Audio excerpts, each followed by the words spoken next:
Well, as we mentioned last week on this show, Penny Wong, Australia's foreign minister, has decided to recommence the funding of UNRWA, the widely discredited United Nations Relief and Works Agency.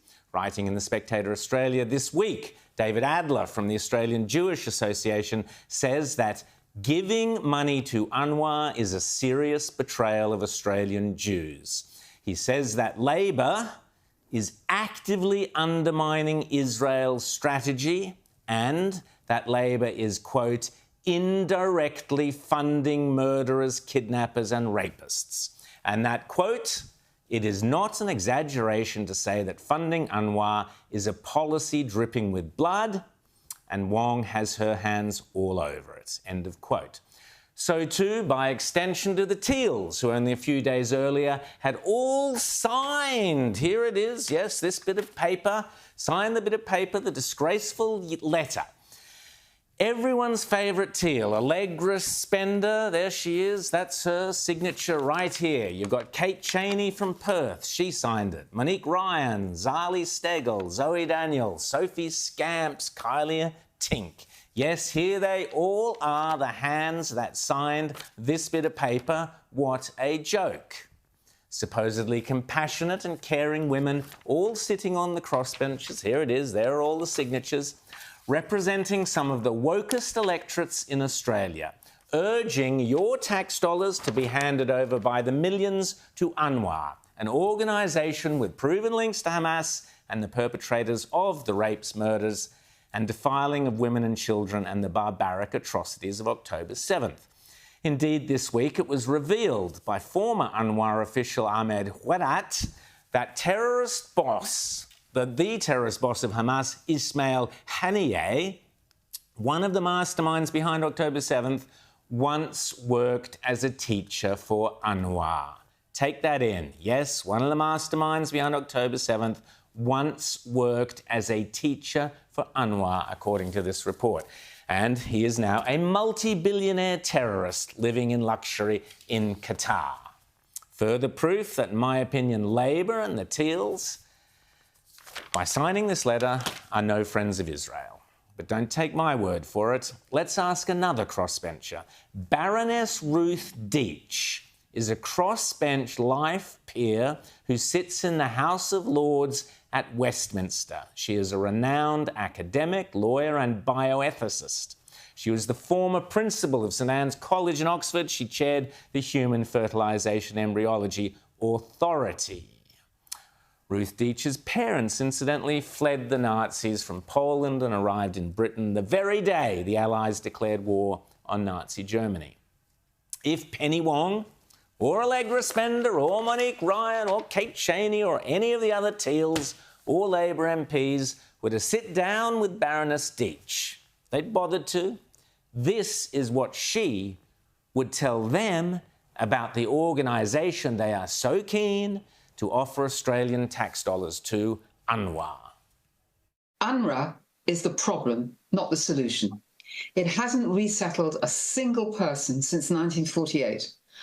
Whereas the United Nations High Commission for Refugees, which deals with everybody else, with fewer personnel, far less funding, has resettled 50 million people. UNRWA's mission is not to help people, but to perpetuate a political conflict. UNRWA keeps the so-called refugees in a state of misery until they can return to Israeli territory. That would mean the destruction of Israel and the obliteration of its 7 million Jews. So did you get that, Penny? Penny Wong, Allegra, Sophie, Kate, Monique, Kylie, Zoe, Zali. Did you get that? Shall I repeat it for you? According to Baroness Deach in the UK House of Lords, the organisation you are so prepared to send funding to, UNRWA, quote, perpetuates the conflict. And its stated goals would, again, according to Baroness Deach, mean the destruction of Israel and the obliteration of its 7 million Jews. That, dear ladies, is the organisation you have signed up to, or us, our taxpayers, up to, by urging the restoration of funding using our tax dollars. Feeling uncomfortable, ladies? No? Well, the Baroness is only just warming up. The only way to resettle refugees and bring peace is to abolish UNRWA and transfer its functions to the UNHCR, albeit that the iniquitous effects it has created will unfortunately last. That is, UNRWA has poisoned the mind of future generations in the way it has taught Palestinian children to hate, to believe lies about Israel. It's given make-believe employment to thousands of Palestinians. It continues the myth that there are millions of Palestinian refugees who are in fact not Palestinian and not refugees. And it is a bottomless pit into which countries pour money, not only with no return, but money that has been used to murder and take hostages and starve ordinary Palestinians of the necessaries of life. Got that, girls? Got that, Penny? UNRWA is the problem, not the solution. There are far better alternatives to UNRWA, but it appears none of you even bothered to do your research. Shame on you. Too busy monitoring your solar panels in your beachside electorates, I suspect. Too busy rushing around virtue signalling about electric vehicle charging stations, no doubt. Here's a bit more of what the Baroness had to say about where money sent to UNRWA actually ends up. It is noteworthy that the rich Arab countries that surround Israel, they do not reach out to support their Palestinian brethren. The major donors to UNRWA are the US, followed by Germany and then the UK. Where has the money gone? Now we know, thanks to the investigative work of journalist John Ware, that the money has gone directly to Hamas to build tunnels, secure armaments, and keep Hamas leaders in luxury. The ordinary poverty-stricken Palestinian has seen none of it, and the states who give money are curiously reluctant to follow through to see where their dollars are going. UNRWA has no financial control, no audit. It has mismanagement, sexual misconduct and nepotism. Its construction works are a protectionist racket. So there's the challenge, ladies. Have any of you teals bothered to follow through to see where our money is going at your request? I'll await your reply. Perhaps you could all sign an audit, like this letter you were all so keen to sign. You could all go off and sign an audit of UNRWA's finances and send it to the hard-working taxpayers, many of them Jewish, in your teal electorates, after you've confirmed where all the money has gone. UNRWA employees were undoubtedly involved in the horrific attacks on Israel on the 7th of October. Some were members of Hamas or Islamic Jihad. At least another 1,000 employees have ties with Hamas. Even more of them have praised the 7th of October attacks and expressed anti-Semitism and praised terrorism. Their teachers teach children to glorify violence against Israel and to deny Israel's legitimacy. UNRWA teachers call for murder of Jews and martyrdom. They call for the right of return into Israel itself by violence. All this has been known for years and nothing has been done. It is the continued existence of UNRWA that fuels terrorism, twists the mind of future generations and perpetuates the refugee illusion rather than putting an end to it.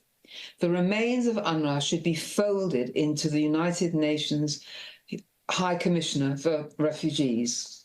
This latter body serves all other refugees with a budget of about $9 million. The end of UNRWA would be the beginning of peace. Hallelujah. I have been warning about UNRWA, myself and others, on this show for years. And in The Spectator Australia, we were the first mainstream media to demand Australia stop funding this mob. So don't say you didn't know.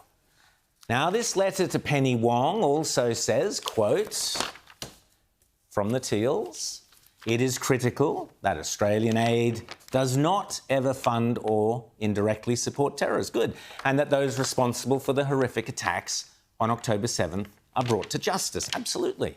It then goes on, a letter, about recognising the need to balance two legitimate concerns: ensuring our aid does not support terrorism while supporting Palestinian civilians in a dire humanitarian situation. They also say, the teals, They believe that it is critical that either an alternative pathway is found to deliver urgent aid or that the government provides immediate clear directions as to what actions UNRWA can feasibly take in order that funding can be restored, etc.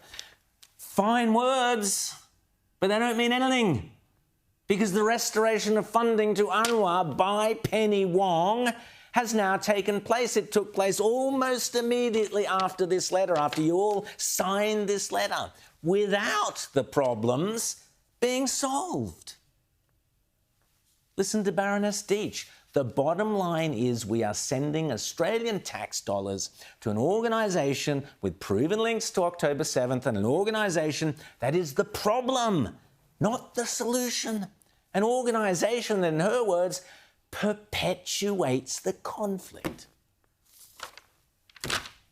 How hard would it have been just to do a little bit of research?